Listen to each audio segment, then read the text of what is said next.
하나님 말씀 교독하도록 합니다.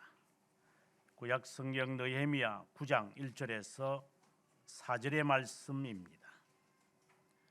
그 달 스무 나흘날에 이스라엘 자손이 다 모여 금식하며 굵은 베옷을 입고 티끌을 무릅쓰며 모든 이방 사람들과 절교하고 서서 자기의 죄와 조상들의 허물을 자복하고 이날에 낮 4분의 1은 그 자리에 서서 그들의 하나님 여호와의 율법책을 낭독하고 낮 4분의 1은 죄를 자복하며 그들의 하나님 여호와께 경배하는데 레위 사람 예수아와 바니와 감미엘과 스바냐와 문니와 세레바와 바니와 그나니와 그나니는 단에 올라서서 큰 소리로 그들의 하나님 여호와께 부르짖고.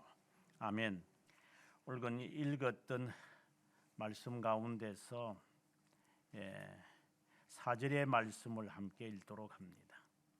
레위 사람 예수아와 바니와 감미엘과 스바냐와 분니와 세레바와 바니와 그나니는 단에 올라서서 큰 소리로 그들의 하나님 여호와께 부르짖고. 아멘.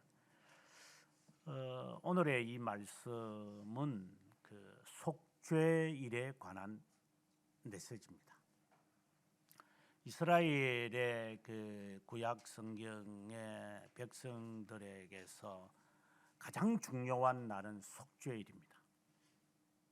1년에 단 하루 있는 이 날, 그들은 장막절과 나팔절 사이에 이 속죄일을 두어서 모든 자들이 하나님께 나와 회개하는 날입니다. 몰아가지고 하나님께 회개한다는 것이 아니라 잘못한 것이 있을 때마다 이제 속죄제를 드리고 속건제를 드리면서 늘 해왔는데 7월이 되면 우리의 7월과 그들의 7월은 다르죠. 그들은 4월부터 이제 하는 것이니까 지금의 우리가 태양력으로 보면은 11월 또는 12월 초 이렇게 시기적으로는 그렇습니다. 이때 되어지면 모든 그 사람들은 남녀노소 할 것 없이 금식하면서 오늘의 그 말씀을 보면 일어서서 하루 종일 낮 4분의 1, 낮 4분의 1 이렇게 했으니까 몇 시간 동안 서서 그들은 말씀을 듣고 말씀을 배웁니다. 그래서 중세도 그랬고 종교개혁 시대도 그렇습니다만은 그들은 의자를 못 만들어서 안 만드는 것도 있겠지만 거의 다 서서 예배를 드립니다. 우리는 지금 흉내를 내려고 찬송 부를 때만 일어서고 기도할 때 일어서고 이런 거지만 예배 시간 내내 하나님 앞에 어떻게 감히 건방지게 앉아 있습니까? 그런 심정으로 그들은 서서 그들은 예배를 드리곤 했습니다. 근데 어떻게 본다면은 거의 낮 4분의 2 그러니까 우리가 낮 시간이 이제 가을이 되면은 10시간이라고 본다면은 근 5시간을 서서 말씀을 듣고 말씀을 읽고 말씀을 가르치는 시간을 그들은 갖습니다.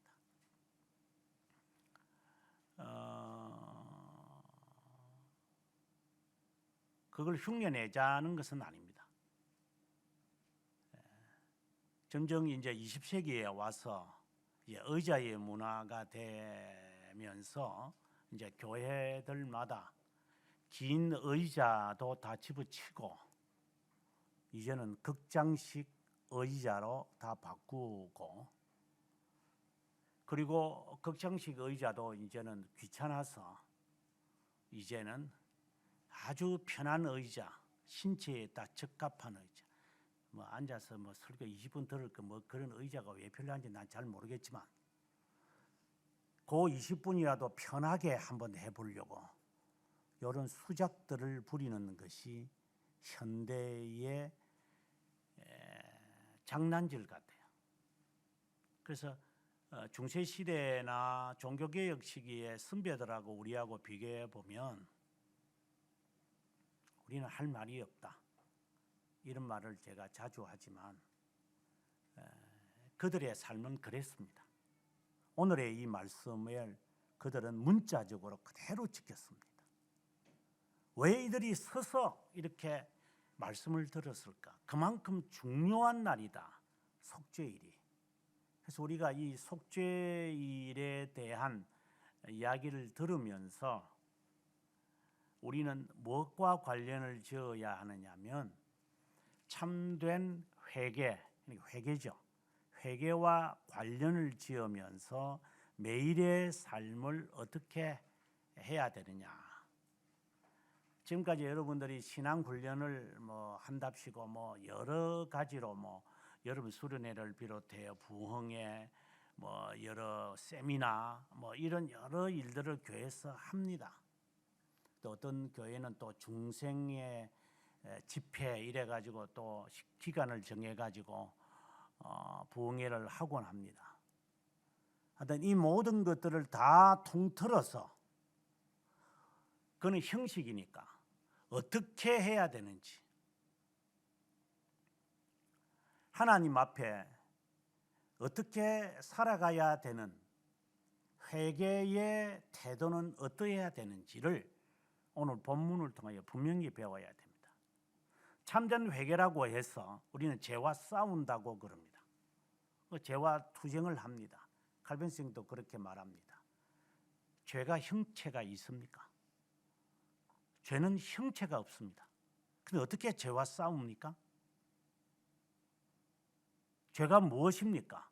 하나님의 율법의 말씀에 어긋나고 미치지 못하고 비껴가고 모자라는 것입니다.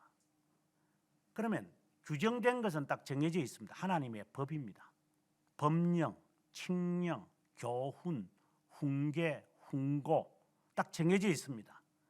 그것에 내가 미치지 못하면 우리는 그것을 죄라고 명명을 해서 내가 죄를 범했구나. 죄를 내가 인정을 했구나. 내가 행했구나. 이렇게 우리는 죄를 범했다. 좀 더 정확하게 표현하면 죄를 이렇게 인정해서 내가 죄를 수용했구나. 그러니까 하나님의 법을 제쳐놓고 내가 원하는 대로 내가 살았구나. 이것을 우리는 죄를 범했다라고 그러고, 그러면 내가 하나님의 법에 따라 살기 위한 나의 숱한 이 노력이 있을 거예요. 우리는 그것을 영적 싸움이라고 그래요. 그러면 여기서 아주 간단한 거지만 죄는 이것은 죄다, 이것은 죄다. 우리가 예를 들어서 규명을 합니다. 그렇게 되면 벌써 우리는 오리에 빠지기 시작하는 거예요. 예를 들어서 담배 피우는 놈들이 성경에 담배 피우는 말이 어디 있어?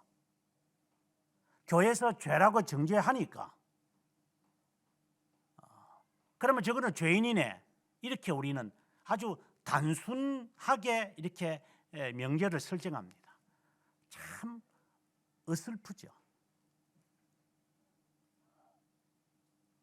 내가 하나님의 법을 인정하지 않고 싸우지 않고 피하지 않고 알면서도, 아니면 모르는 수도 있겠지만 알면서도 내가 그것을 의도적으로 하나님의 법에 순종하지 않으면 부족하다거나 뭐 그런 우리가 동사는 붙일 수 있어. 부족하거나 의도적으로 알면서도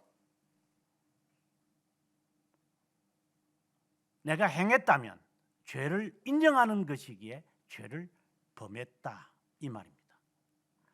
그것을 피하려고 하고 죄를 하나님의 법에 어긋나도록 하지 않고 죄를 인정하지 않으려고 발버둥을 치는 자를 우리는 죄와 싸운다 그렇게 말합니다. 어떻게 죄와 싸워야만 되는가? 그러면 자명합니다. 하나님의 법에 대해서 명쾌하게 규정을 알아야 합니다. 저거는 교만하다. 교만이 죄라고는 명명하지 못합니다. 그 교만이 하나님의 법을 어기게끔 만드는 심보였다면 거슬러 갔을 때 그 행위가 죄였구나. 죄를 수행했구나. 그래서 겸손하지 못했구나. 이렇게 우리가 그 행동 자체를 악한 것이라고 규정하는 거죠. 하나님의 법을 무시했던 아담. 그래서 죄가 세상에 들어온 것처럼 내가 하나님의 법이 명시되어 있는데 그러면 안 믿는 사람은 하나님의 법에 대해서 몰라요. 뭐가 모르고 지었겠죠. 그리고 어린아이들이 하나님의 법에 대해 정확하게 몰라요. 예를 들어서 아이들이 무엇을 알고 행동을 나쁜 짓을 했겠어요? 그런데 알면서도 모른 채 할 수도 있어요. 그건 도둑놈이고. 그것을 하나님은 보실 것이고. 그런데 그것을 모른다는 핑계를 가지고 그 행동을 아주 자발적으로 사용을 했다면 그는 하나님을 속인 것이고. 이렇게 하나님의 법에 대하여 무식하게 되어졌다면 인정이 될 수 있겠으나 하나님의 법에 대하여 의도적으로 알려하셨고 나는 안 들어서 나는 몰라 내가 알 리가 있나 내가 그런 거 알아서 뭐 하는데 이렇게 하면서 자신이 분주하게 행동을 해서 죄에 대한 하나님의 법에 대하여 무관심을 했다면 그것은 무의식의 죄를 범한 것이고 그래서 지나온 과거를 바라보면서 내가 하나님의 말씀에 대하여 죄를 규명할 수 있도록 죄를 피할 수 있는 기회들을 하나님이 주셨는데도 내가 의도적으로 피했다면 그는 죄값을 치르게 될 겁니다.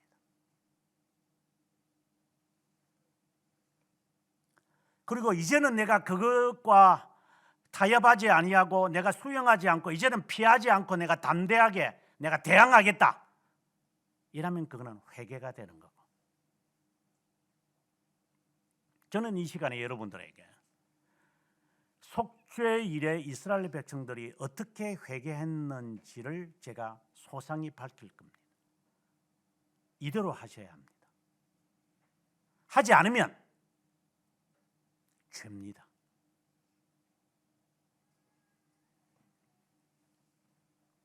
하지 않으며 나타나는 겉으로 드러나는 일들은 발생하는 일들은 그는 악행입니다.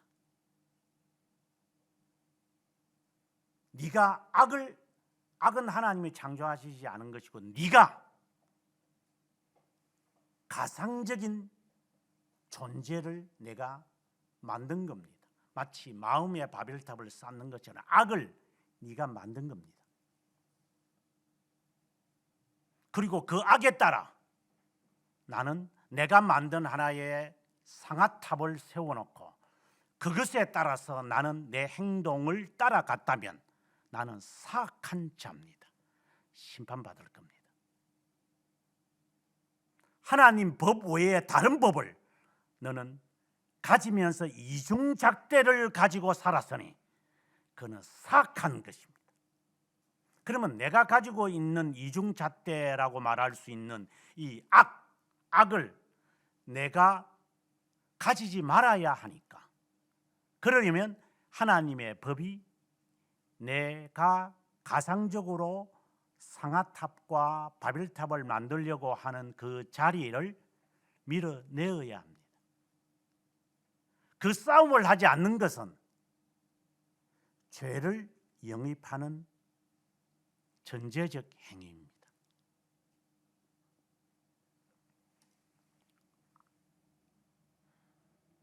죄가 되기까지에는 몇 가지 단계를 밟겠지만 여러분에게 자주 말했던 것처럼 여러분의 DNA를 빨리 없애는 쪽으로 가야 될 거다.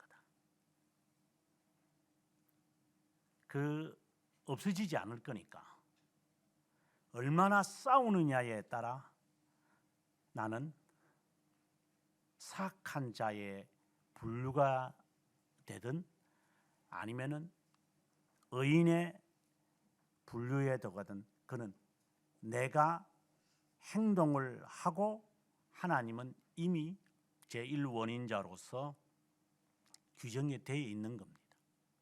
그래서 내가 하나님의 선택된 자로 규정이 되어 있다면 나는 악과 악을 만들지 않을 겁니다.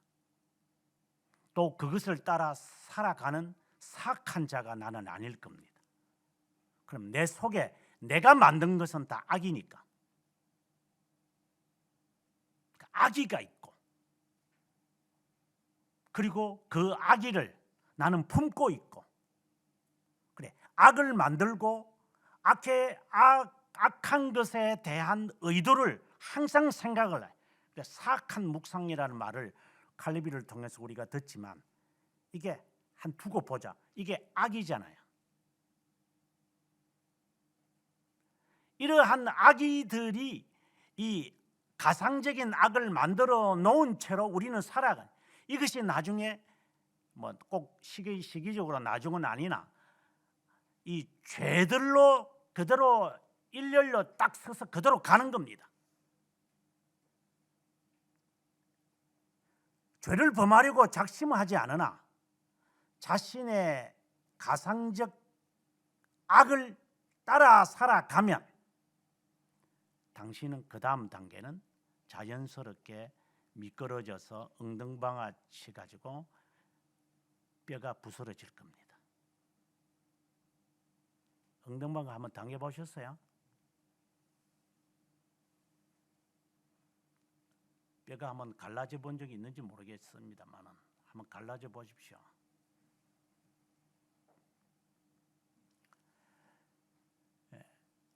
그래서 결국 나는 죄인이 되고 하나님과 맞서는 자가 될 겁니다. 이 모든 것을 이제 이 이스라엘 백성들은 그 전까지는 내가 잘못했다고 실제적인 죄를 범했으니 하나님께 범했으니 이제 나와서 이제 제사를 이제 제사장에게 부탁하고 그래서 속죄제를 내가 드리면서 이제 죄 용서에 대한 개념을 이제 계속 가지려고 합니다. 하지만 그렇다고 죄가 없어지거나 그리고 악행을 행하지 않는 것은 아니니까 이게 이제 괴로운 거죠. 그래서 매번 제사를 드리죠. 우리도 마찬가지잖아요. 매번 예배를 드리는 거, 매번 뭘 하는데도 이게 변화의 조짐이 없고 환경의 변화가 없으니 진짜 답답합니다. 뭔가 바뀌는 게 있어야 되잖아요. 자기 자신의 바뀜을 제가 말하는 거다. 뭐 환경의 바뀜이라는 것은 뭐 그는 천태만상이니까 뭐 이루 말할 수 없고 내 자신이라도 정말 내가 바뀌었다. 바뀐 사람이다. 이런 것에 대한 이거 자칫하면 또 자만으로 빠지겠지만 이 마음에 그 유쾌함이 없어요. 좀 싫을지라도 우리가 샤워를 하고 나면 그냥 몸이 깨끗한 것처럼 보이잖아요. 그러한 회개가 우리에게 없다 이 말입니다. 정말 말끔하게 이 내 속에서 있는 이거 이 기름기가 얼마나 많겠어요. 싱크대에도 기름이 끼면은 적어도 일주일에 한 번이나 한 달에 2번 정도는 그 관청소를 위해서 베킹소다를 넣어 가지든가 아니면은 뭐 소다수를 넣어서 이렇게 식초를 넣어서라도 청소해야 되는데, 이놈이 목구멍은 이거는 청소도 안 합니다. 이게 들어가고 싶은 거, 이게 똥이나 더러운 거는 다 집어 넣었는데 이건 누가 청소해 주나? 이거 목구멍 이거 더러워 죽겠어요. 생각만 하면. 이빨 청소도 잘 안 하는데 이 목구멍 이 성초 이게 성초하면서 이게 이 배가죽에 이게 배에 똥살 들어 있는 이거 7m짜리는 누가 청소 다 하나? 이거 더러워서 진짜.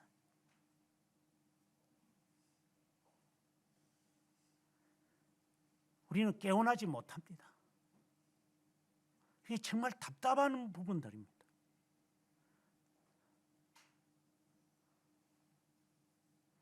결국은 이제 이 장막절 그리고 나팔절 그 사이에 있는 이 속죄일에 대한 이 개념은 예수 그리스도와 예수 그리스도의 단번에 들으신 제사, 단번이죠. 늘 이렇게 마음에 이게 앙금이 있고 깨어나지 못했어. 있는 것 이걸 단번에 단 한 번으로 하나님께서 이것을 죄에서 떠나게끔, 죄의 지배로부터 벗어나게끔 건져냈는데, 그 다음에 우리가 하는 말이 너무나도 쉽게 나오는 것처럼 계속 개버릇을 가지며 살아가니 언제, 제가 개 같은 신앙이라는 제목으로 새벽 설교도 했지만 아무 데나 가가지고 그냥 뒹굴고 그러잖아요. 개들이. 그가 똑같아 이 말입니다.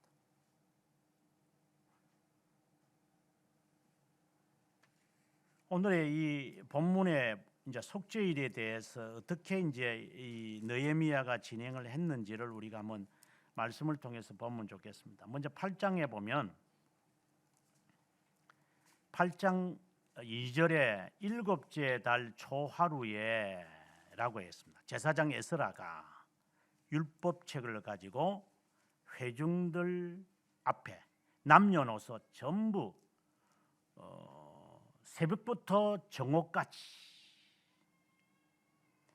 모든 그 말을 알아들을 수 있는 사람들을 모아놓고 율법책을 읽혀 줍니다.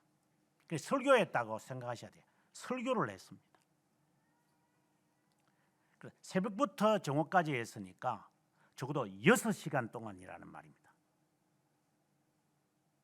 이 일을 이제 계속해서 하다가 느헤미야가 느헤미야 9장에 와보게 되어지면은 18절에 있는 말씀을 가지고 오겠지만, 에스라가 첫날부터, 그러니까 7월 앞에서 우리가 8장 2절에 7월 1일부터 시작을 해서 24일까지 9장 1절에 있는 데까지 매일과 같이 6시간 동안 사람들에게 하나님의 말씀을 설교했습니다.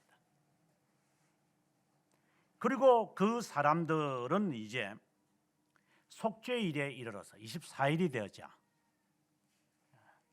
이들은 이제 옷을 갈아입습니다. 삼배 옷을 입었다.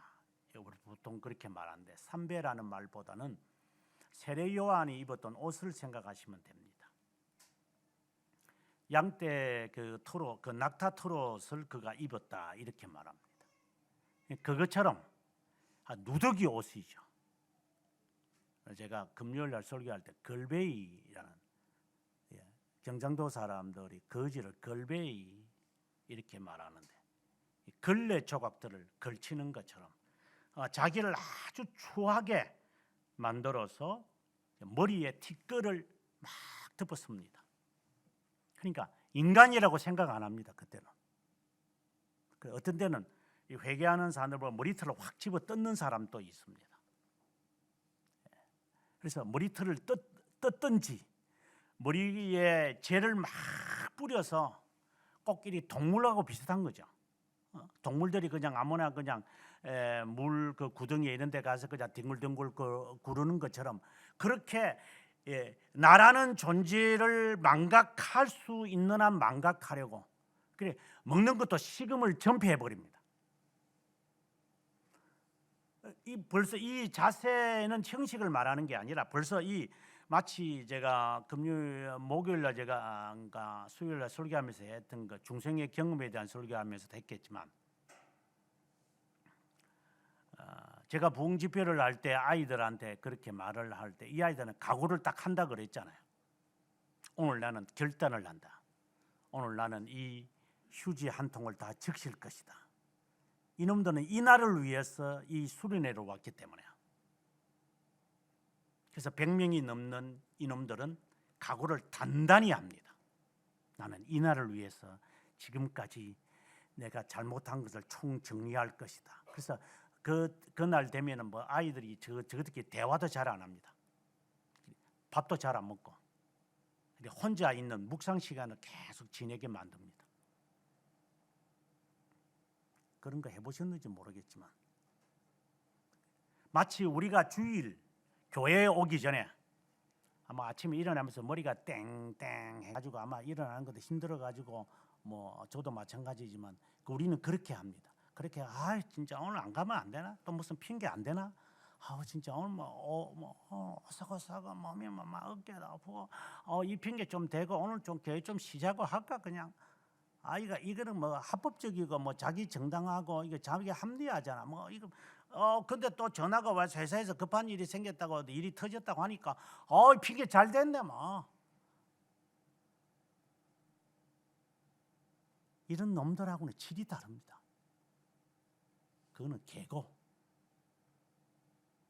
이 날을 위해서 사전에 자신을 얼마나 준비시키는지 모릅니다. 이 날을 위해서 내가 모든 것을 준비한다 이 말입니다.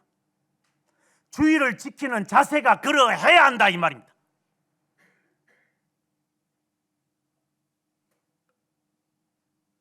그래서 내가 돌아오지 못할 것 같으니까 나는 갈 수가 없습니다. 내가 하지 못할 것 같아서 내가 그 시간에 못 올 것 같으니까 제가 출발도 하지 말아야 되겠습니다. 예를 들면 그런 것처럼 모든 것을 여기에 초점을 맞추고 준비하는 날로 있는 겁니다. 이게 토요일이 되면 이것도 지긋진 줄 알고 이 도둑놈의 새끼들이 하나님의 돈을 훔치는 것도 모자라가지고 시간을 도둑질해 이것들이. 나중에 느헤미야가 그런 말을 하지만 저주를 퍼붓거든요.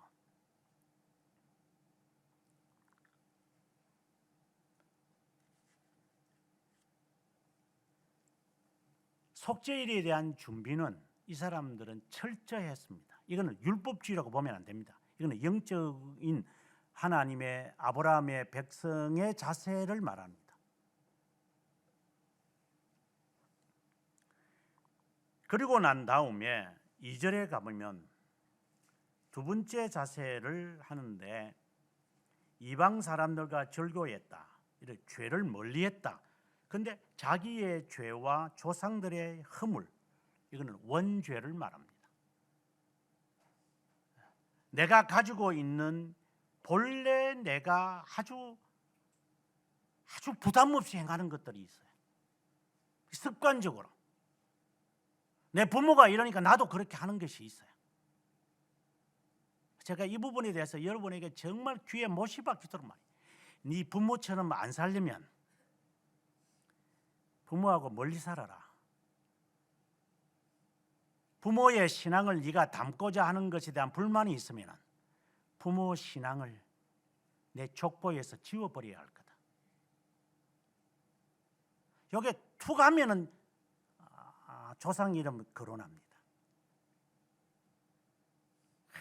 참 못된 것들이야 진짜. 좋을 때는 언급 안 하다가 자기 정당화를 시킬 때는 그걸로 탁탁 끄집어냅니다. 그래서 제가 아주 듣기 싫었던 40년 동안 듣기 싫었던 말 가운데 하나가 뭐냐면 우리 아버님은 이렇게 안 했는데 그때마다 제가 내가 네 아버지가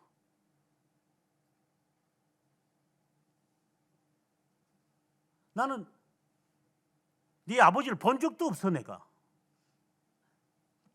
나는 알지도 못해. 왜 아버지를 덜먹여 내한테?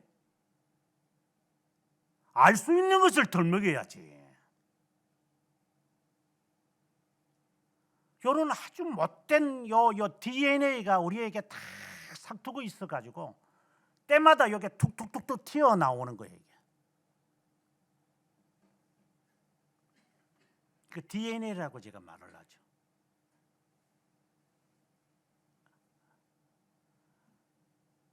아무튼 조상들의 이 죄, 그래서 라틴어에서는 원죄라고 하지만 이 동방교회에서는 원죄를 조상들의 죄라고 한다. 그래서 여기서 그 이야기를 하는 거예요. 내 뿌리채 있는 이 죄들을 어떻게 해야 합니까? 이거 단절하라는 것이고, 우리가 지난주에 설교에서도 제가 나왔지만 느헤미야가 이게 제사장들도 그렇고 이게 레위 지파도 그렇고 이 어지기 떠지기 모든 것들이 다 이방 여자하고 같이 살잖아요. 안 믿는 사람과 결혼하는 것이 나쁘다는 게 아니라 그 개념이 여기에 개입시키면 안 되고 이게 이방인들처럼 사는 거예요. 이게 그게 편안하니까. 그래서 다 이혼시키라고, 다 이혼하라고. 그래서 다 자식이 있겠죠. 당연히 있죠. 아들 낳고 딸 낳고 뭐 알콩달콩하게 뭐 천년만년 누리 보자 뭐 이러면서 어지간히 시끄럽게 했겠지. 그걸 이혼하라고 했으니 얼마나 통곡들이 일어났겠어요. 그러나 그들이 다 합니다. 그래 이제 그 나중에 제가 말미에서 그런 말 하려는지 모르겠지만 느헤미야가 이제 이 일을 하고 난 다음에 이제 귀환했다 그랬잖아요. 12년 동안 있다가 귀환을 했어요. 그리고 이제 있다가 이 들리는 소문이 또 안 좋은 소문이 있어. 그래서 이제 다시 이제 왕에게 허락을 받고 다시 와 보니까 이게 내쫓았던 이 마누라들을 다시 데리고 와가지고 살고 있는 거예요. 진짜 개 같은 신앙들이래. 그래서 느헤미야가 저주를 퍼붓습니다. 이렇게 너희들이 그 원죄의 그 영향이 이렇게 심하더냐?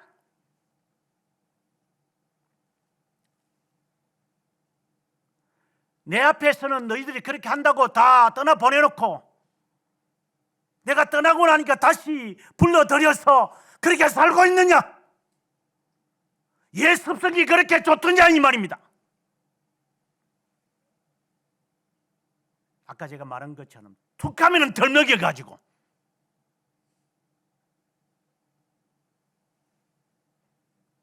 그 옛 습관을 불러일으키느냐?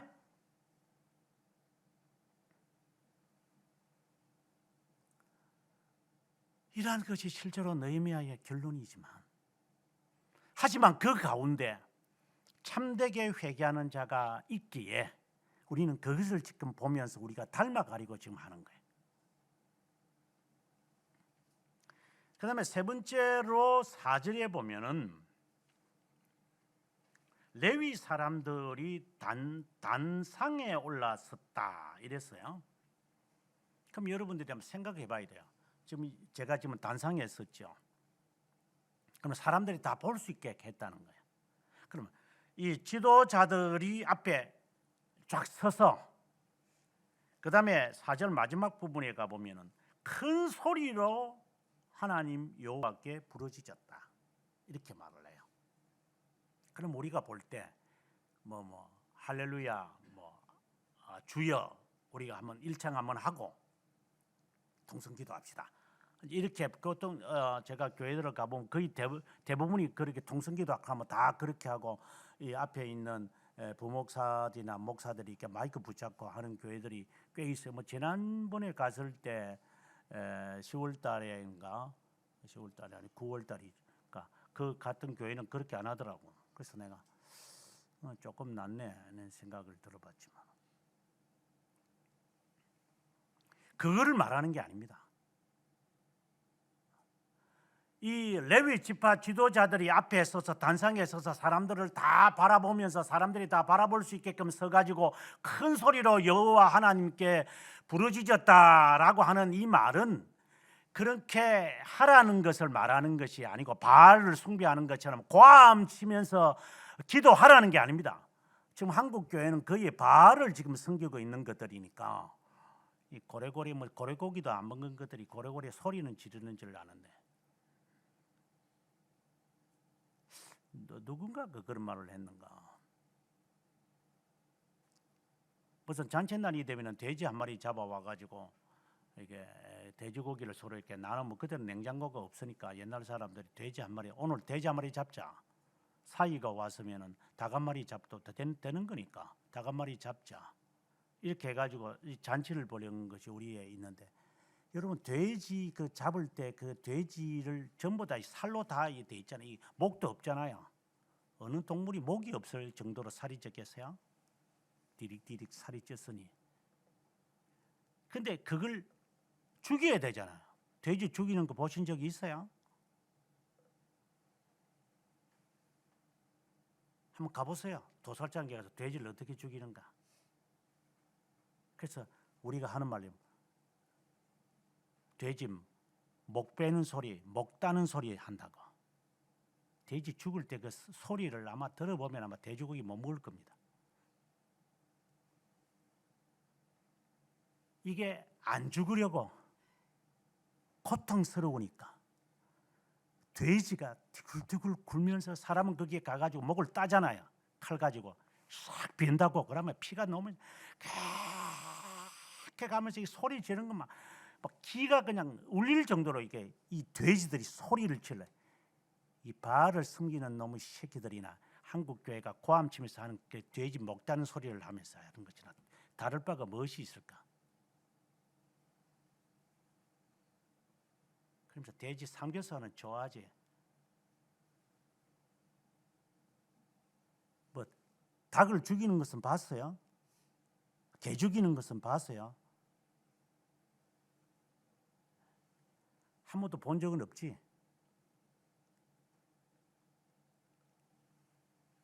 제가 뭐 죽이는 걸 안 봤기 때문에 고기 먹지 마라 이 말이 아니라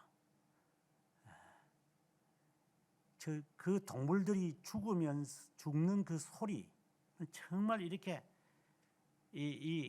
그걸 생각하면 못 먹을 정도로 불쌍해요. 그래서 닭을 죽일 때 저는 여러 번 봤으니까 제가 병아리 때부터 키우는 걸 갖다고 동네 아줌마가 와가지고 그것도 죽이는데 진짜 밉더구만. 지금도 막 욕이 나올라 그래. 고이고이 키웠던 그 병아리부터 키워가지고 그것도 많이 죽잖아요 또.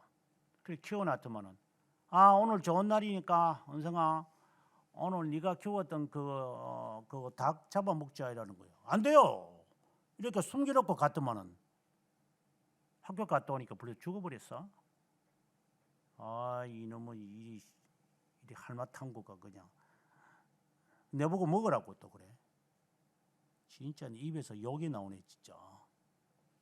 그렇게 고이 간직해가지고 수개월 동안 키워놨더만은 앉아가지고 지 먹으려고. 그래서 내한테 용돈 좀 주더만.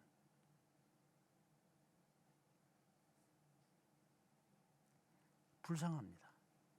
그 다음에는 한번 봤죠. 목을 비틀어가지고 목을 확 비틀어거든요. 비틀어가지고 그럼 이게 꼬여진다고. 그럼 목이 휑 한 바퀴 이게 한 720도 돈다고 이게 휑 돌아버려. 그래 칼을 입에 딱 갖다 대면 풀리면서 목이 샥 하고 날아가. 그러니까 털을 뽑아내요 또. 그 잘 안 뽑히니까 뜨거운 물을 막 부어, 아니면 뜨거운 물에 담가 놓든지, 그래가지고 하나 뜯어야 하나씩 하나씩. 그렇게 해가지고 여러분들이 처먹습니다. 나도 처먹고. 뭐 당연하다고 생각합시다.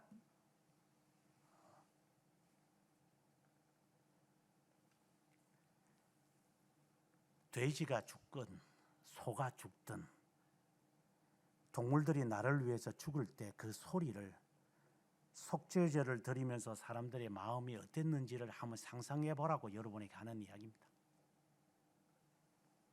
그것이 듣기 싫으면 죄를 범하지 말든가. 그러나 우리들은 범해요. 이게 우리의 모습이에요. 아무튼 소리를 크게 질렀는데 바알 숭배, 그 엘리야 시대의 갈멜산상에 했던 그것을 연상하는 것이 아니라 이들이 부르짖은 것은 회개의 외침입니다.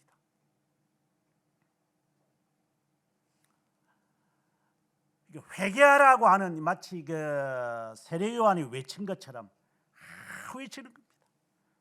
확성기가 없었기 때문에 여기 있는 많은 사람들을 향하여 회개해야 된다고, 회개해야 된다고, 이대로 살면 안 된다고. 그 외침이 한 사람이 아니라 레위 사람들이 다 앞에 서서 외치는 겁니다. 한 목소리로 회개하라, 회개하라, 회개하라고.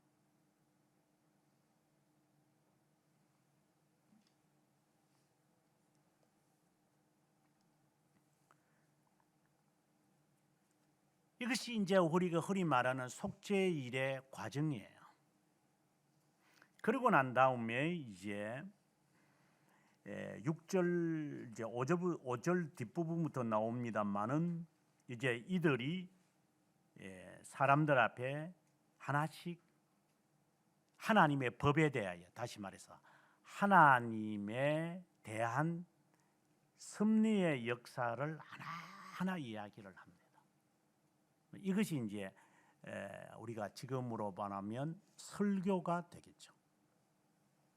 그래서 아브라함에 대한 이야기로 7절에 시작했다가 9절에 가서 출애굽하는 이야기, 뭐 그리고 광야 생활, 11절부터는 또 광야 생활, 그리고 14절에 시내산에서 언약을 맺는 이야기, 또 16절에 뭐 교만하여 하나님의 말씀을 어겼던 것, 그리고 우상을 만들었던 것, 이런 하나하나 역사적인 것을 하나하나 다 사람들에게 고치시킵니다.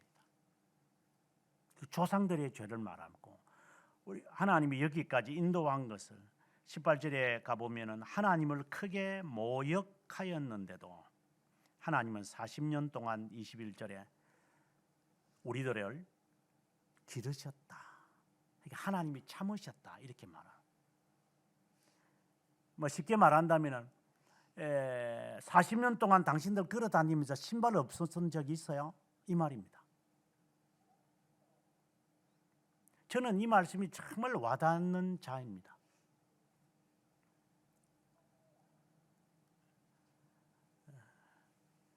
지금까지 살면서 너 남에게 돈을 구워보면서 산 적은 있어? 유학생을 하면서 지금까지 제가 살면서, 뭐 앞으로도 그렇겠지만, 이거는 문자적으로 말했을 때 구인 적은 없습니다. 정말 저는 이 말씀이 40년 동안 당신들이 하나님께 드려도, 하나님이 그때 당시에 장막이 이제 이들의 신발이었잖아요. 신발 만드는 가죽이 이제 해달의 가죽이 이제 물돼지 가죽이 이제 이들의 신발이었거든요. 그 신발의 재료를 이들이 이제 하나님께 드린 거예요. 근데 그게 40년 동안 지탱 못하죠. 그래서 이게 이제 계속 갈아야 돼요.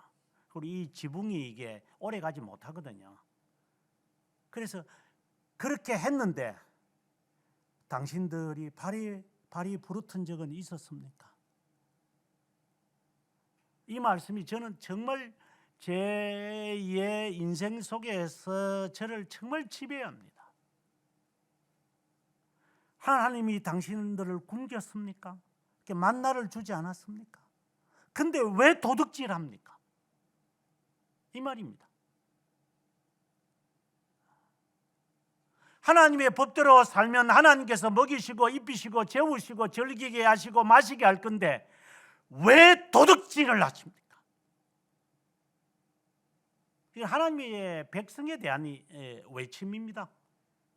안 믿는 자들은 무슨 상관이 있겠어요?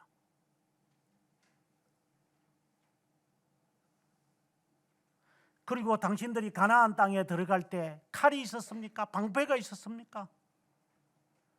하나님이 이미 그 7 족속들을 다 도망가게끔 만들지 않았습니까?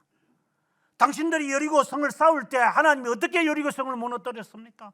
아이성을 어떻게 무너뜨렸습니까? 촐랑거리다가 사람들이 3,000명 죽지 않았습니까? 촐랑거리지 말고 하나님 앞에서 그 법에 준수하며 살려고 하지는 않는가? 이걸 하나하나 이 제사장들이 크게 외치면서 당신들이 지금 이방 여자 하나 내쫓는 게 그렇게 힘든 겁니까? 네가 좋아서 저지를 놓고 제자리로 돌리나라는데도 그게 아까운 겁니까? 하나님이 그렇게 일을 망쳤습니까?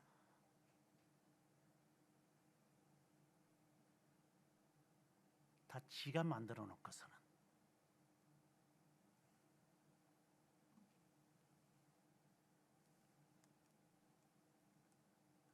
(29절에) 가서 다시 주의 율법을 복종하게 하시려고 경계하여 교만하여 사람이 준행하면 그 가운데 삶을 얻는 주의 계명을 듣지 아니하고 규례를 범하여 고집하는 어깨를 내밀며 목을 곧게 하여 듣지 아니하였습니다. 그렇지만 하나님은 선지자들을 보내어 가지고 회개하라고 계속 권면합니다. 그래도 안 했습니다. 우리가 하나하나 다 말합니다. 결국 지금에 와서 70년 포로 생활까지 했는데도 돌아와 가지고 또 이방 짓을 하고 있어요. 이놈의 이 개버릇을 안 고치는구나 이게.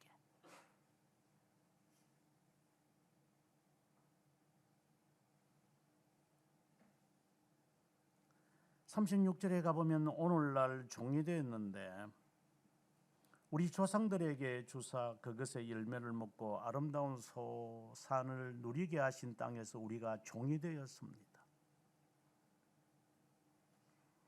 우리의 죄로 말미암아 우리 위에 세운 이방 왕들이 우리의 몸과 우리의 가죽을 임의로 관할하고 우리를 곤란하게 만들었습니다. 이런 회개의 기도들을 하나부터 10가지를 언급하면서 그들이 하나님 앞에 서서 설교를 들으면서 인정을 합니다. 그러면서 38절에 이제 언약을 다시 맺겠습니다. 그러니까 모세가 언약을 맺은 것처럼 우리가 언약을 맺도록 해 주십시오. 이래서 엄숙한 언약을 그들이 맺게 됩니다. 거기에 참여하는 사람들의 이름들을 27절까지 소상하게 기록을 합니다. 이제 이 모습을 보고 난 다음에 느헤미야는 그래, 내가 이제 할 일을 다 했으니 가야 되겠다 하고 지난주에 말했던 13장 6절에 그는 이제 갑니다. 할 일을 다 했으니 이제 성곽도 짓고 이제 회개까지 하고 에스라가 목회하는 것을 도와주었고 그렇게 하고 난 다음에 이야기를 들었는데 6절의 뒷부분에 보면은 바벨론 왕 아닥사스다 왕 12년에 내가 왕께에 나아갔다가 며칠 후 왕에게 말미를 청하고 요 사이에 상당히 시간이 있는 거죠. 내가 또 가봐야 되겠습니다. 그래 아닥사스다가 그럼 또 가라. 그래서 와서 이제 보니까 23절에 보면 그때에 내가 또 본 적 유다 사람이 아스돗과 암몬과 모압 여인을 맞아 아내로 삼았는데 분명코 언약을 맺어 가지고 안 하겠다고 해놓고서는 다시 또 맞이하네. 여러분 이 진짜 제가 여러분들에게 정말 강조 많이 했던가. 네 새끼가 말을 안 들으면 네가 죽는 게 나을 거다. 내가 극단적으로 말했죠. 그 말 안 듣는 놈 그거 네가 키운다고 네가 그 말 들을 것 같느냐 네가. 20년 30년 동안 키워도 그따인데 네가 남아있는 시간 되면 네가 허리가 구부러져 가지고 네가 늙어 가지고 그 늙은탱이를 누가 그럼 듣겠어 그거? 그때로 다 컸는데 이제 20세 30세 된 사람이 할망구나 할배 말을 듣겠어? 근데 왜 미련을 갖고 있어?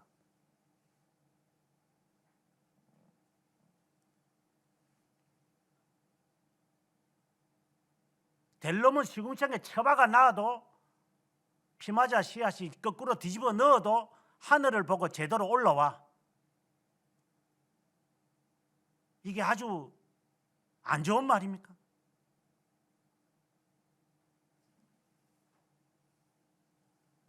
뭐 사람마다 뭐 늦게 튀는 놈이 있고 바르게 튀는. 그게 너의 악법이야. 누가 그따위 말하든.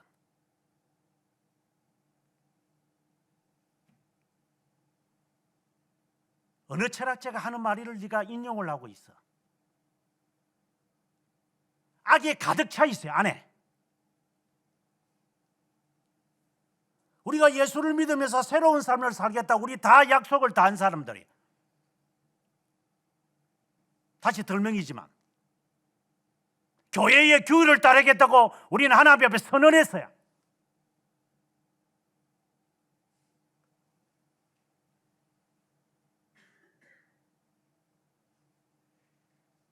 그리고 하는 꼬라지들을 한번 보십시오. 그걸 지키는 놈이 있는 것을 보신 적이 있습니까?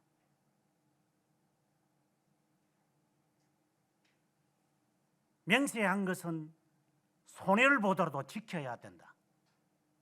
우리가 시편을 읽으면서 우리가 답을 찾은 겁니다. 특별히 16장에서 아주 이 부분에 대하여 신랄하게 말하고 있습니다.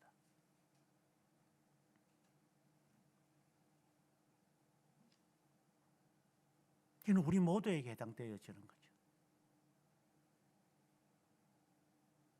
악을 딱 갖고 있으면서 절대 놓치지 않습니다. 그러니 죄와의 싸움이라는 것은 정말 뭉텅거리게 하는 소리 같고 내가 만든 가상적인 이 존재인 이 악도 제대로 다루질 못해요. 그래서 참된 회개는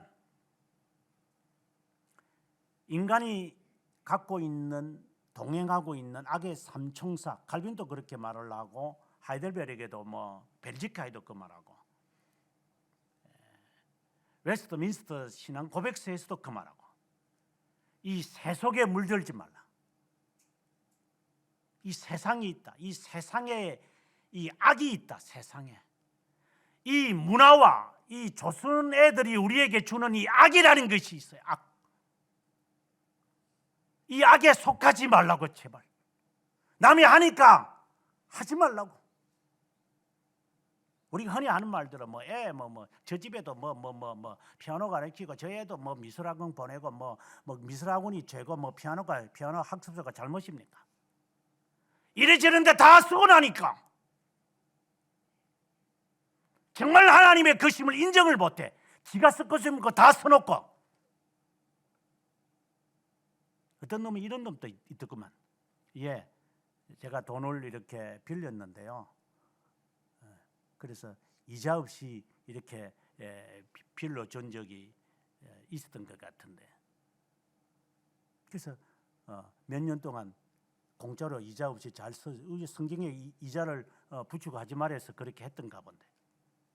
그래서 제가 집을 팔고 제가 돈 갚아 드리겠습니다. 집 팔고 나니까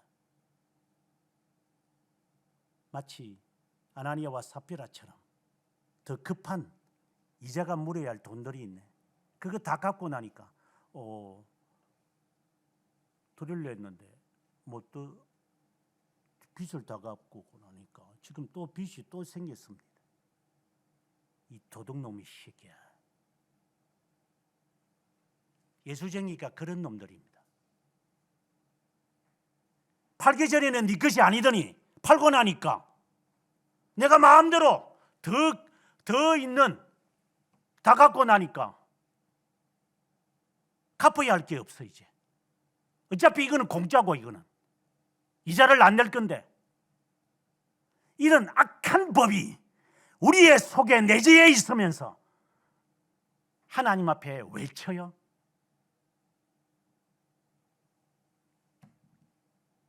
그런 놈들이 예수쟁이들입니다.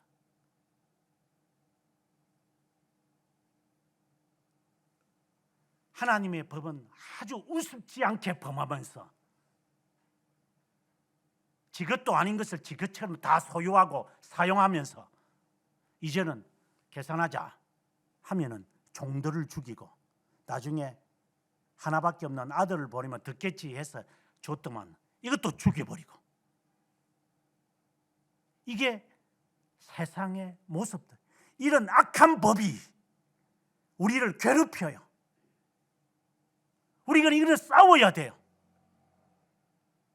우리의 자신이 다 갖고 있는 DNA이기 때문에. 그래서 이것을 이기기 위해서, 이것을 피하기 위해서, 이걸 내쫓기 위해서 떠나야 되는 거예요. 내 골육과 친척을 떠나라.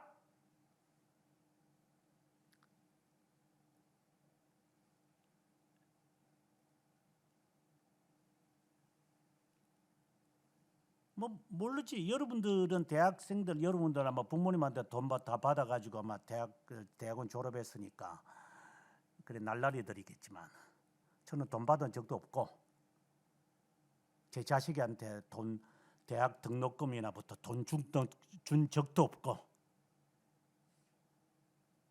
그래서 나는 이 말을 교만스럽게 합니다.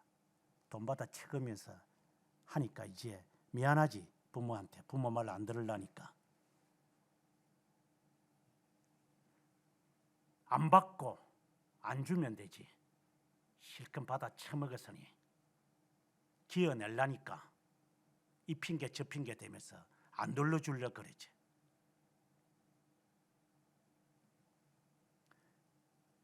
제가 안 준다는 말은 제 자식을 하는 말입니다. 내가 좀 여유가 있었을 때 내가 좀 이렇게 도와주겠다 이랬을 때 아빠 하지 마. 왜? 우리 한국에서는 다 그렇게 해. 부모들이 뭐 자식들 등록금, 그는 한국이고, 나는 내가 은행에서 빚을 내고 내가 평생 갚을 거니까. 그래 지금도 제가 갚고 있죠. 그 빌린 돈이 조금 있으니까. 아니면 제가 공부해서 장학금을 다 받고 사는지 둘 중에 하나의 삶을 사니까. 왜 돈 받아요? 왜 돈 줘요? 그거는 악이 아닙니까? 그래서 하나님께 드릴 게 없습니까? 그 책임이라는 단어로 회피합니까? 이 새끼 먹여 살리는 데는 돈을 쳐바르면서 하나님께 향한 것에 대한 인정은 그렇게 아깝지. 그렇게 해가지고 정을 쏟았고 돈을 퍼부어 놨으니 자식이 말을 안 듣니까 속에 불이 나지 이제. 그래 이제 다급해졌으니까 하나님 자녀를 돌아오게 해주세요. 돌아오기는 네가 다 망쳐놓고서는.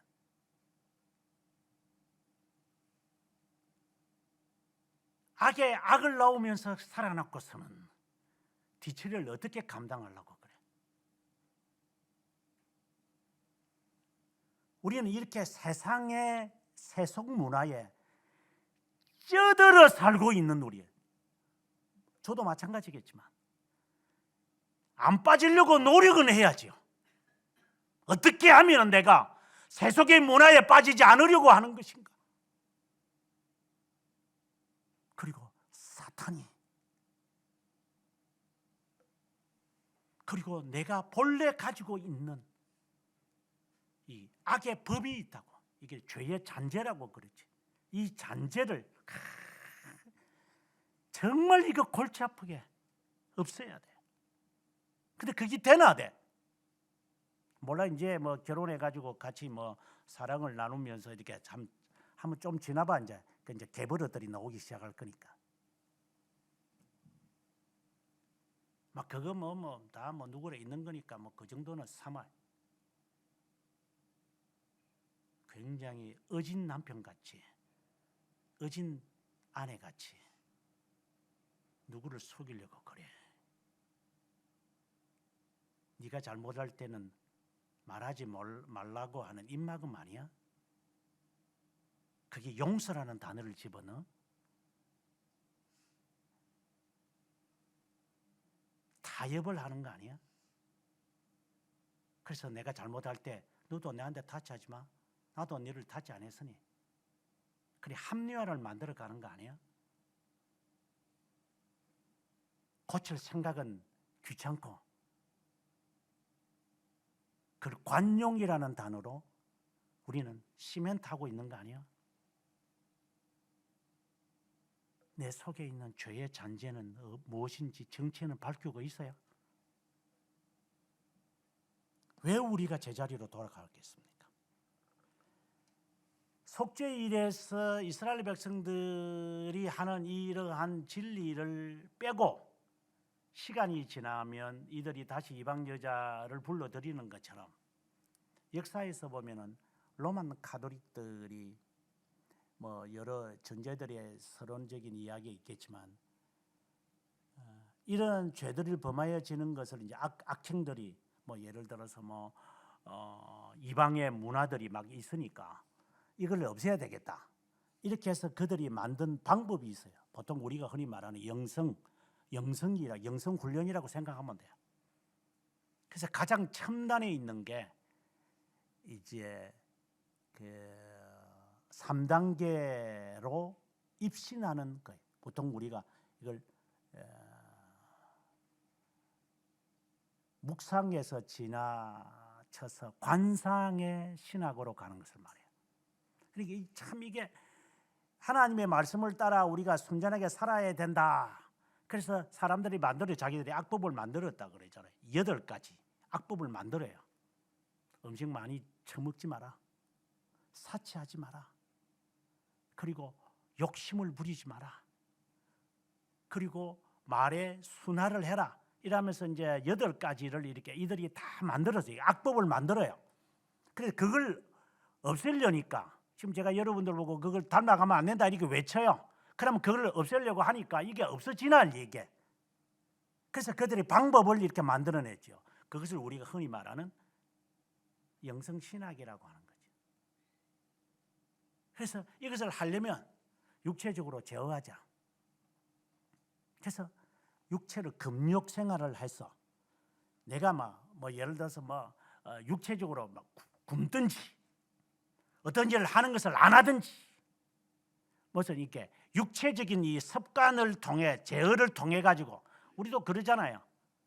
하지 마라. 하면 뭐 줄게. 이러면서 우리는 이렇게 육체적으로 압력을 가하면 이게 아마 악행을 하지 않을 거라고 생각을 해서 우리는 육체적으로 압박을 가해요. 그게 하나의 법이죠. 이 사회가 사용하는 법이죠. 법을 가지고 사람이 바뀌면 참 세상은 유토피아가 되겠지. 그래서 두 번째 단계가 사람은 깨끗하게 된다고 생각하죠. 육체가 내 영의 깨끗함을 허락한다고 생각이 들죠. 그래서 과거에 사람들이 금식 기도를 많이 하는 이유가 그 때문이었죠. 그래서 내 영이 맑아지기를, 진짜 하나님과 내가 교제하기를, 그런 방법을 우리 많이 써요. 그렇게 하고 난 다음에는 이제 내 안에 깨끗해졌으니까 이제 하나님과 나는 교제가 이루어진다. 괴상망측한 신플라톤주의를 끄집어 와가지고 이따위 짓으로 교회 역사가 1000년 동안 굽어 삶아 먹은 게 지금까지, 지금 한국 교회에 이제 프로테스탄트들이 이게 다 들어왔으니까, 영성 신학이라는 이름으로.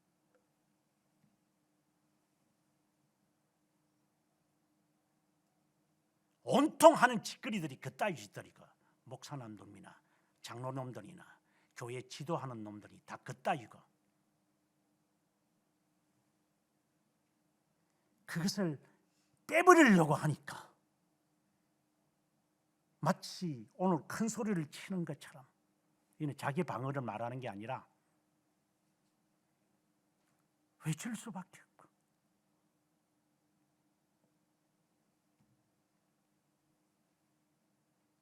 악법과 악에 치우쳐서 살아가는 나, 어느 것이 옳은 길인 것에 대한 행위를 말하는 게 아니라 마음을 보시는 그 하나님 앞에 내가 이런 마음씨를 가져도 되는 건가? 이런 심정으로 세상의 법을 어기지 않고 하나님의 법을 존중하게 여길 수 있는 단계까지 가려니까, 세상에서 만든 그 철학의 그 수도사들이 하는 그 방법처럼 육체적으로 제어하거나 압박을 가하면 사람이 숨통이 조여지니까 알아서 하겠지, 그런 방법을 쓰고 있고, 그렇게가 될 것 같으면 로마 가족으로 돌아가지.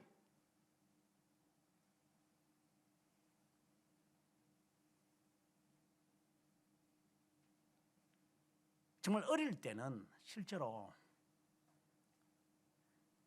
저도 초등학교 한 4학년, 많으면 5학년까지는 육체적으로 압박을 가해도 돼요. 그다음 사리 분별이 없는 놈들이니까, 기억도 안 날 거니까. 근데 이게 시간이 멀쩡한 놈들이에요. 이제 13살, 이제 티네이저를 만 13살 되면서 이게 대가리들이 크기 시작하는데, 이게 말귀를 알아 듣는 놈들이죠. 그래서 굴절이 되는 놈인데 그게 제자리 돌아오겠어요?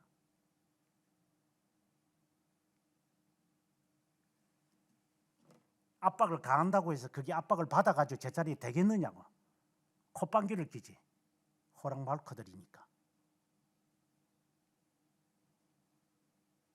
저도 고등학교 때 어머님과 저를 때리려고 할 때, 제가 뭐 잘못하고 이렇게 했던 적이 있었을 때, 어머님과 저를 때릴 때 어머니 팔을 잡았는데, 어머 왜 이럽니까? 이제 때리지 마십시오.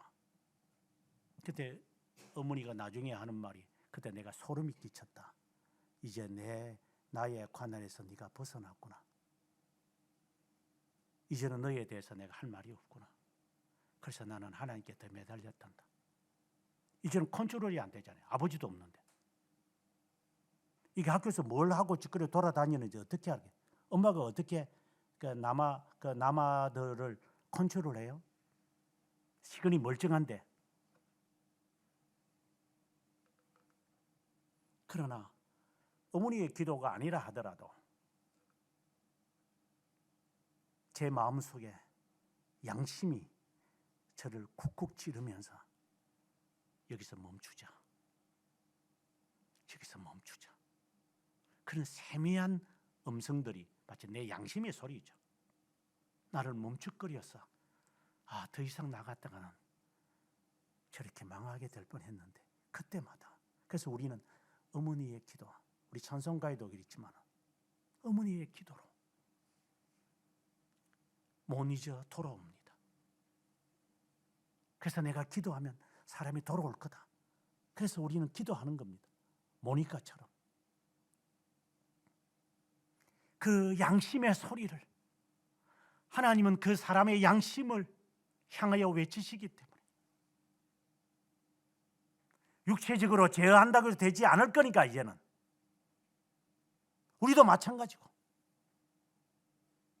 제가 여러분들에게 아무리 이렇게 말한들, 예를 들어서 어제도 신학생들한테 우리 교회는 일주일에 한 번씩 설교 40분짜리 요약해서 낸다 이러니까 가만히 두고만, 당신들 숙제하는 게 그렇게 어려워? 일반 신자도 그따위를 해. 연구자용 3,800문제 다 풀어서 다 제출해. 그게 그렇게 어려워? 좀 들어라 그래. 신학생리로 남의 영혼을 살리겠다라고 하는 놈들이 숙제가 많아서 힘들어요. 좀 줄여주세요. 그게 그 말이가 그거는 소리지. 그 나중에 어제 같이 식사하면서 이런 말을 하더라고. 교수님 처음에 이거 뭐 숙제 낼 때는 진짜 바빠서 못하겠다고 했는데 하나하나 숙제를 다 마무리하니까 이제 교수님이 왜 숙제를 내신 이유를 이제 알아서 참 고맙습니다. 그래서 내가 하는 말이, 봐라, 내가 교수 생활을 너희들이 20대 때부터 시작을 했는데 수천 명의 학생들을 제가 키우고 보고 가르치고 숙제를 내고 점검하고 성적을 매기고 그리고 상담하면서 지금까지 했어. 그러면 어떻게 이 아이들을 어떤 결과를 넣어야 될지 학습의 결과를 예상도 안 하고 교수가 할 것 같아? 그냥 교수가 시키면 할만하니까 시켰겠지 라고 해서 사람들이 감당하면 그만큼 이득이 있는 거지. 무조건 처음부터 싫어요, 너무 많아요, 좀 줄여주세요, 좀 늘려주세요. 좀 우스운 이야기지만 그런 놈은 내가 숱하게 봤어. 좀 더 직접적으로 말하려면 여러분들이 하는 짓거리를 말 안 듣는 놈들이 있지만 그런 놈들 제가 한두 번 본 게 아닙니다.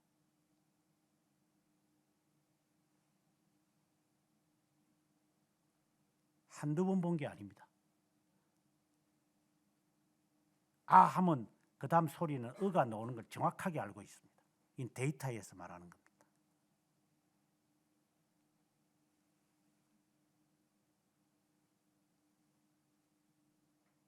악의 법을 내 안에서 제거하지 않으면 이들은 이제 그토록은 이방 여자를 내쫓아라고 하는 겁니다.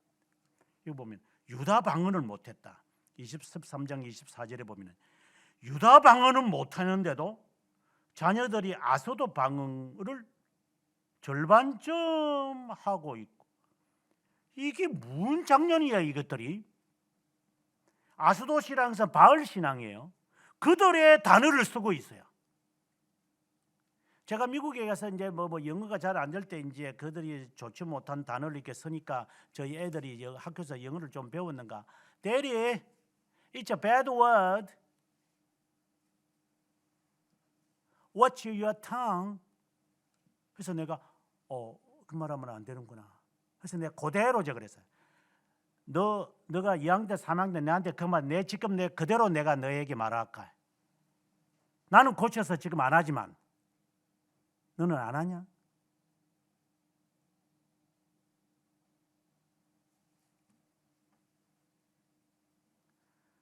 여러분들이 누구에게 지적을 하겠지만 저는 지적하는 사람이지만 그 지적에 대한 화살을 나중에 제가 어떻게 받아야 돼요? 여러분은 받을 각오를 하고 지적하십니까?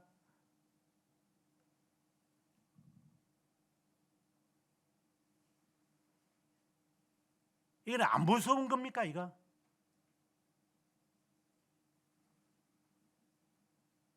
앞서 제가 말했지만 도둑질한 것이 꼭 물질만입니까?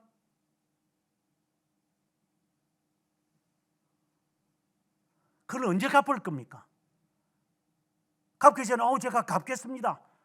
예, 그 백단위로는 잘못된 자기가 제가 갚겠습니다. 이래서 하도 불쌍해서 그렇게 뭐 하려고 할 생각도 없어. 지는 가가지고 1만 달란트 빚져가지고 용서해 달라고 해서 주인이 용서해 줬는데 지는 길거리에 만나서 백다리아를 용서 안 하는 놈들이나 우리나 다를 바가 무엇이 있어요? 정말 하나님에게서부터 우리가 죄 용서를 받았다고 우리가 확신됩니까? 단번에 제사를 드려서 그것으로 인하여 우리의 죄 용서의 지배가 없다고 우리가 정말 단언하게 할 수 있습니까?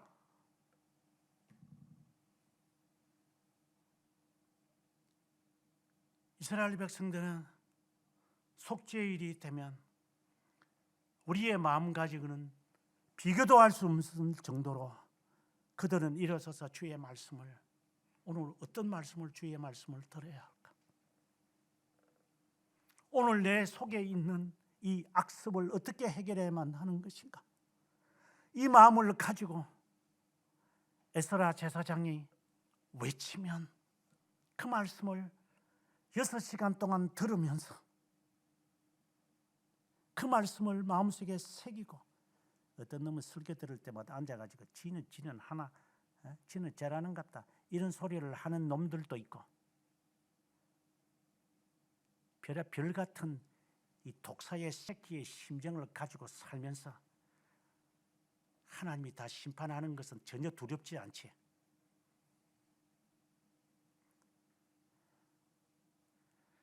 네가 판단하는 그대로 하나님이 판단하실 거다. 네가 생각하는 그대로 하나님께서 대갚아 주실 거다.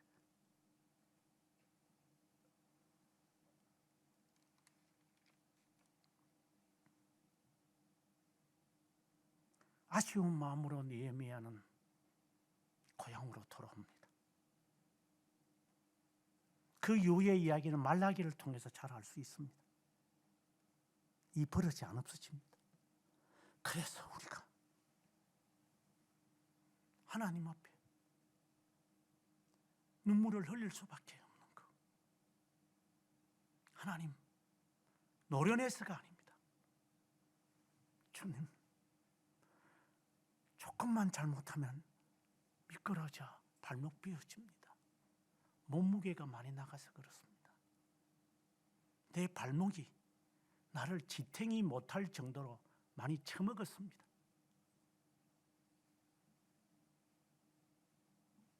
우스운 이야기로 계단을 못 오를 정도로 제가 얼마나 제 자신을 망가뜨리는지 모릅니다. 전혀 모르는 것. 이게 슬픈 일 아닙니까?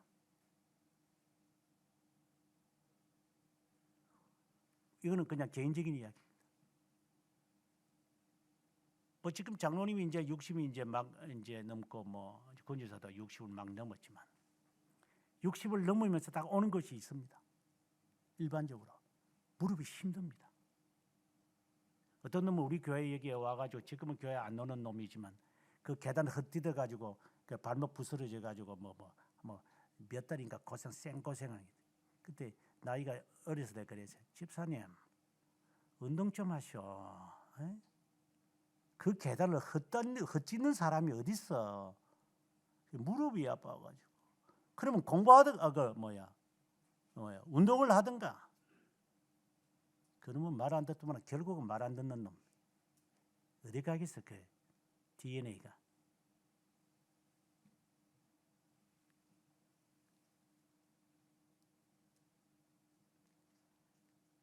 내 스스로를 하나님 앞에 차지하는 이 훈련을 우리는 이미 선언한 자라.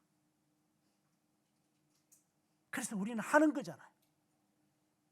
그래서 말씀을 통하여 자기 자신을 다독거리려고.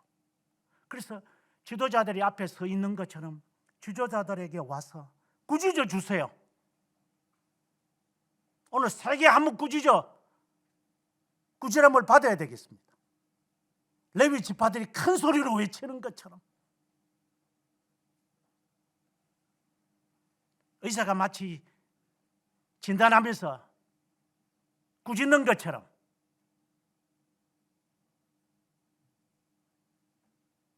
돌팔이는 다르겠지만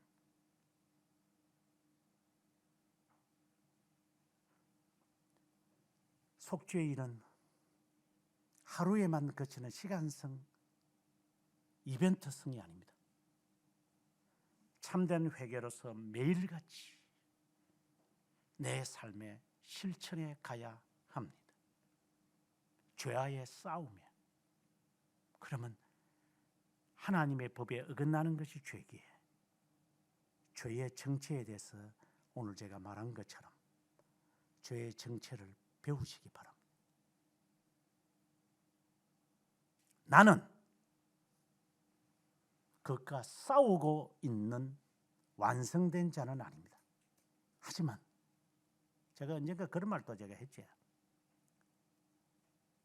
제가 직접 운전하면서 여러분을 데리고 가서 올 때 이 사람들의 생명을 내가 보장을 하고 이 타향의 사람들을 데리고 다니니 내가 아파도 아프다고 말하지 말아야 되고 힘들어도 힘들지 하지 말아야 되니까.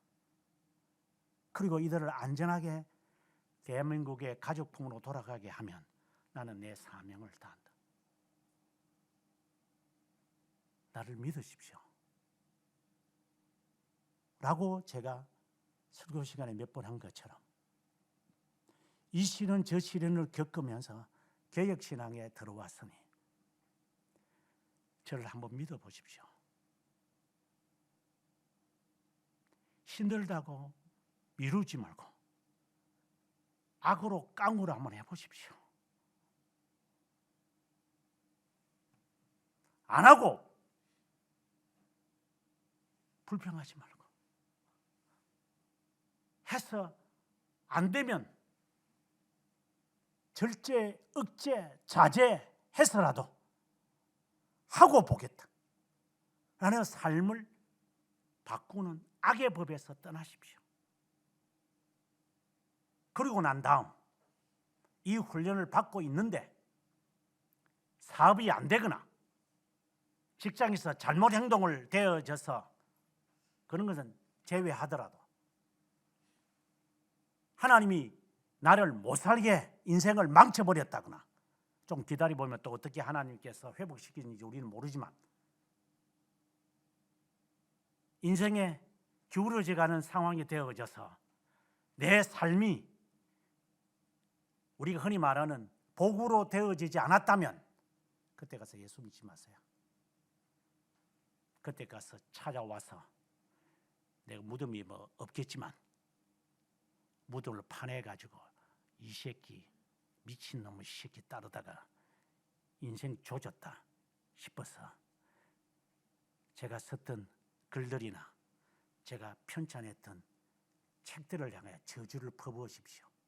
제가 지옥 갈 테니까. 그렇지 않으면 당신이 지옥 갑니다. 둘 중에 하나입니다.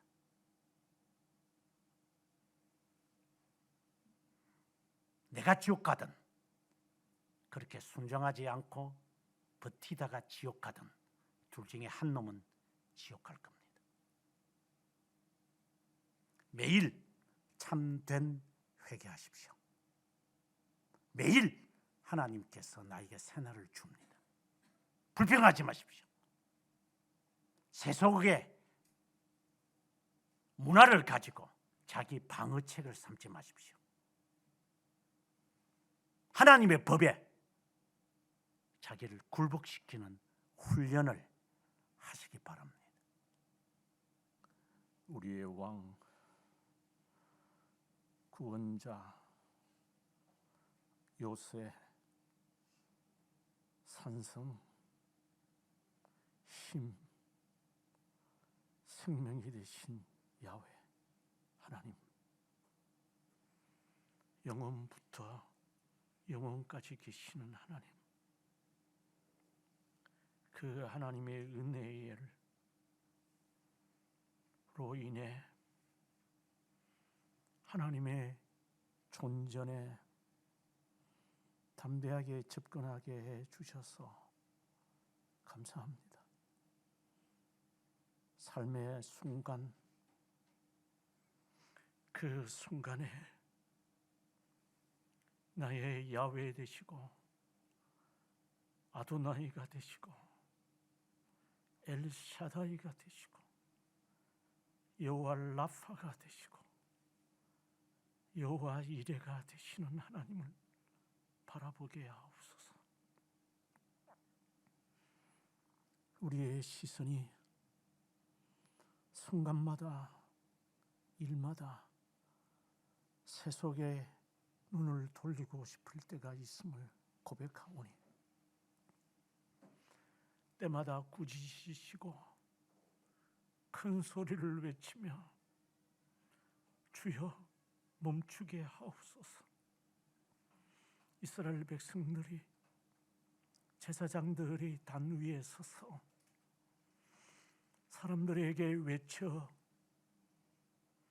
회개하라고 외쳤던 것처럼 저희들에게 외치게 하셔서 돌아서야 한다, 멈춰야 한다, 더 이상은 아니다, 더 끌지 말아야 한다, 더 이상 미루지 말아야 한다. 하나님이 주권자이심의 메아리를 날마다 들으면서 세속에 끌려가고 싶어하는 이 망령의 소리에 조금이나마 가상적인 악에 끌려달리지 않고 결국은 스스로에게 망쳐 사망에 이르지 않도록 그동안에 지었던 많은 것들을 갚을 날도 모자란데 더 이상 더해서 갚지 못할 일을 행하지 않기를 주님 앞에 간구하옵고, 단번에 속죄 제물이 되어 죄의 지배를 없이 하시고 날마다 우리 각자를 위해 중보의 기도하시는 우리의 변호자 하나님 구세주 예수 그리스도의 이름으로 기도합니다. 아멘.